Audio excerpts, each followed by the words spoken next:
بسم اللہ الرحمن الرحیم۔ السلام علیکم۔ حضور اکرم صلی اللہ علیہ وآلہ وسلم کو ایک مرتبہ معلوم ہوا کہ آپ صلی اللہ علیہ وآلہ وسلم کے ایک نوجوان ساتھی ہمیشہ دن کو روزہ رکھتے ہیں اور رات بھر نوافل پڑھتے رہتے ہیں۔ آپ صلی اللہ علیہ وآلہ وسلم نے ان صاحب کو بلا بھیجا۔ وہ ایک بلند و بالا سرخ رنگ کے قدرے فربا اندام نوجوان تھے۔ جب بارگاہ رسالت میں حاضر ہوئے تو آپ صلی اللہ علیہ وآلہ وسلم نے ان سے فرمایا، مجھے بتایا گیا ہے کہ تم یہ معمول بنا رکھا ہے کہ دن کو ہمیشہ روزہ رکھتے ہو اور رات بھر قیام کرتے ہو، کیا واقعتاً ایسا ہی ہے؟ انہوں نے عرض کیا، ہاں یا رسول اللہ صلی اللہ علیہ وآلہ وسلم۔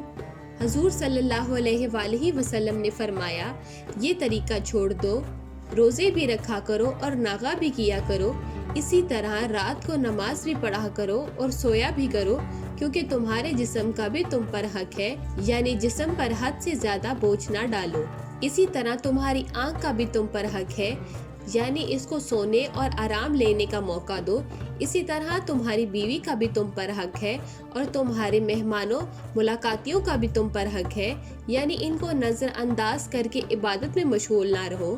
جو ہمیشہ بلا ناغہ روزہ رکھے اس نے گویا روزہ رکھا ہی نہیں۔ ہر مہینے میں 3 دن کے نفلی روزے رکھ لینا ہمیشہ روزہ رکھنے کے حکم میں ہے، کیونکہ ایک نیکی کا 10 گنا معاوضہ ہوتا ہے۔ اس لیے تم ہر مہینے بس 3 روزے رکھ لیا کرو اور مہینے میں ایک قرآن پاک تہجد میں ختم کر لیا کرو۔ ان صاحب نے عرض کیا، یا رسول اللہ صلی اللہ علیہ وآلہ وسلم، میں اس سے زیادہ کی طاقت رکھتا ہوں، اس لیے مجھے زیادہ کی اجازت مرمت فرمائیے۔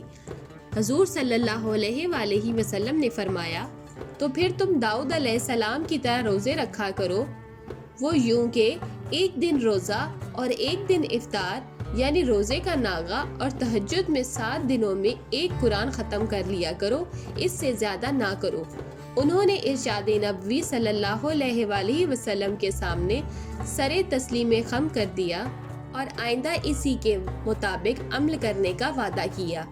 یہ صاحب رسول صلی اللہ علیہ وآلہ وسلم جن کا ذوق عبادت اس قدر بڑا ہوا تھا کہ ہمیشہ دن بھر روزے رکھتے اور ساری رات نوافل پڑھنے میں گزارتے، اور جن کو صرف رحمت عالم صلی اللہ علیہ وآلہ وسلم کا حکم ہی اس معمول میں کمی کرنے پر آمادہ کر سکا۔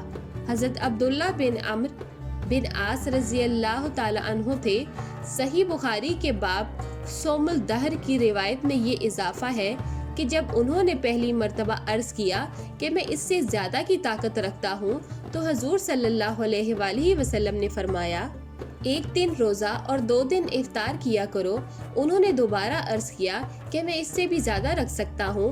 اس پر آپ صلی اللہ علیہ وآلہ وسلم نے انہیں ایک دن روزہ اور ایک دن افطار کرنے کا حکم دیا۔ انہوں نے تیسری مرتبہ عرض کیا کہ میں اس سے بھی بہتر روزے رکھ سکتا ہوں۔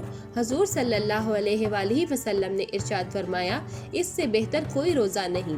حضرت عبداللہ بن عمرو بن عاص رضی اللہ تعالی عنہ کا شمار شمع رسالت صلی اللہ علیہ وآلہ وسلم کے ان پروانوں میں ہوتا ہے جو آسمان علم و فضل کے آفتاب و مہتاب تھے۔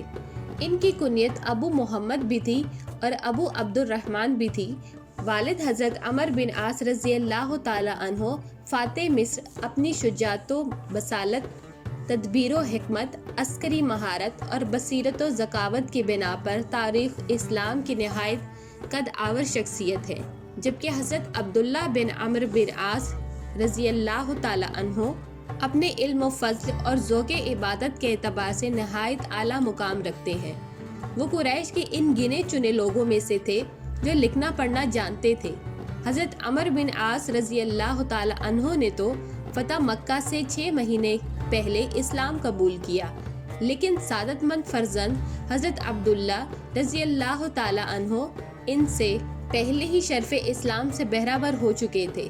اہل سیر نے ان کے قبول اسلام کے سال کی تصریح نہیں کی، صرف یہی لکھا ہے کہ وہ اپنے والد سے پہلے سعادت اندوز اسلام ہو چکے تھے۔ قبول اسلام کے جلد ہی بعد وہ مکہ سے ہجرت کر کے مدینہ منورہ آ گئے۔ رسول اکرم صلی اللہ علیہ وآلہ وسلم سے بے پناہ عقیدت اور محبت تھی۔ حضرت عبداللہ بن عمرو بن عاص رضی اللہ تعالی عنہ رئیس ابن رئیس تھے۔ مکہ میں ان کی زندگی امیرانہ تھی یا سادہ، اس کے بارے میں کچھ نہیں کہا جا سکتا۔ البتہ قبول اسلام کے بعد ان کے شب و روز جس طرح گزرتے تھے، اس کا حال پڑھ کر معلوم ہوتا ہے کہ رہبانیت کی طرف مائل ہو گئے تھے۔ عبادت کی کثرت کا یہ حال تھا کہ صحیح معنوں میں دائم الصوم اور قائم اللیل ہو گئے تھے، اور اہل و عیال اور دوسرے دنیاوی معاملات سے یکسر بے نیازی اختیار کر لی تھی۔ حضرت عمر بن عاص رضی اللہ تعالی عنہ ہجرت کر کے مدینہ آئے اور بیٹے کا یہ رنگ دیکھا تو ان کو سمجھایا کہ عبادت میں اتنی شدت مناسب نہیں، اعتدال کا راستہ اختیار کرو۔ لیکن حضرت عبداللہ رضی اللہ تعالی عنہ اپنی روش پر قائم رہے۔ اس پر حضرت عمر بن عاص رضی اللہ تعالی عنہ نے سرور عالم صلی اللہ علیہ وآلہ وسلم کے خدمت اقدس میں حاضر ہو کر اپنے فرزند کی رہبانہ زندگی کا ماجرا عرض کیا۔ حضور صلی اللہ علیہ وآلہ وسلم نے حضرت عبداللہ رضی اللہ تعالی عنہ کو بلا کر والد کی اطاعت کا حکم دیا اور تلقین فرمائی کہ حقوق اللہ کے ساتھ حقوق العباد کا ادا کرنا بھی ضروری ہے، اس لیے عبادت اسی قدر کرنی چاہیے کہ نہ دوسروں کی حق تلفی ہو اور نہ جسم پر حد سے زیادہ بوجھ پڑے۔ مسند احمد میں ہے کہ آپ صلی اللہ علیہ وآلہ وسلم نے اس موقع پر یہ بھی فرمایا کہ یہی میرا طریقہ ہے، اور جو میرے طریقے سے ہٹ کر چلے گا اس کا میری امت سے کوئی تعلق نہیں۔ حضرت عبداللہ بن عمر بن عاص رضی اللہ تعالی عنہ کو جہاد فی سبیل اللہ کا بے انتہا شوق تھا، اور وہ غزوات میں اکثر رسول اکرم صلی اللہ علیہ وآلہ وسلم کی ہم رکابی کا شرف حاصل کیا کرتے تھے۔ ایک روایت سے معلوم ہوتا ہے کہ غزووں میں بعض دفعہ حضور صلی اللہ علیہ وآلہ وسلم ان کو کسی اہم خدمت پر مامور فرماتے تھے۔ خود فرماتے ہیں کہ ایک دفعہ رسول اللہ صلی اللہ علیہ وآلہ وسلم نے مجھے فوج کے لیے اونٹ مہیا کرنے کا حکم دیا، چنانچہ میری تحویل میں جس قدر اونٹ تھے ان سب پر لوگوں کو سوار کرا دیا، لیکن پھر بھی کچھ لوگ باقی رہ گئے جن کو سوار کرنے کے لیے کوئی اونٹ نہ تھا۔ میں نے رسول اللہ صلی اللہ علیہ وآلہ وسلم کی خدمت میں عرض کیا، یا رسول اللہ صلی اللہ علیہ وآلہ وسلم، میں نے سارے اونٹ لوگوں میں تقسیم کر دیے، لیکن کچھ لوگوں کو کوئی اونٹ نہیں مل سکا۔ حضور صلی اللہ علیہ وآلہ وسلم نے فرمایا، ایک ایک اونٹ کے بدلے میں صدقے کے 2-3 اونٹوں کا وعدہ کر کے کچھ اونٹ حاصل کر لو تاکہ باقی لوگ بھی ان پر سوار ہو سکیں۔ میں نے ارشاد نبوی صلی اللہ علیہ وآلہ وسلم کی تعمیل کی اور جتنے اونٹوں کی ضرورت تھی مہیا کر لیے۔ 10 ہجری میں حجۃ الوداع کے موقع پر بھی سرور عالم صلی اللہ علیہ وآلہ وسلم کے ہم رکاب تھے۔ فرماتے ہیں کہ ایک شخص آپ صلی اللہ علیہ وآلہ وسلم کی خدمت میں حاضر ہوا اور عرض کیا، ناواقفیت کی وجہ سے میں نے ذبح کرنے سے پہلے سر منڈوا لیا۔ آپ صلی اللہ علیہ وآلہ وسلم نے فرمایا، ذبح کر اور پھر سر منڈوا لے، کوئی حرج نہیں۔ دوسرا شخص آیا اور اس نے عرض کیا، ناواقفیت کی سبب میں نے کنکریاں مارنے سے پہلے قربانی کر لی ہے۔ آپ صلی اللہ علیہ وآلہ وسلم نے فرمایا، اب کنکریاں مار لے، اس میں کوئی حرج نہیں ہے۔